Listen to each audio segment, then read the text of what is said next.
What's up, everybody? Came down the river today. I caught a nice low tide, but unfortunately I didn't find much.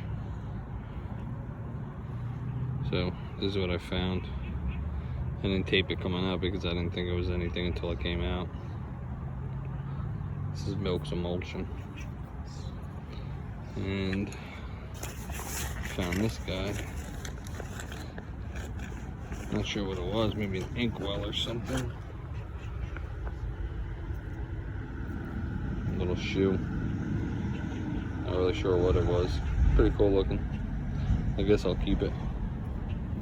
Anybody knows what that is, let me know. Peace.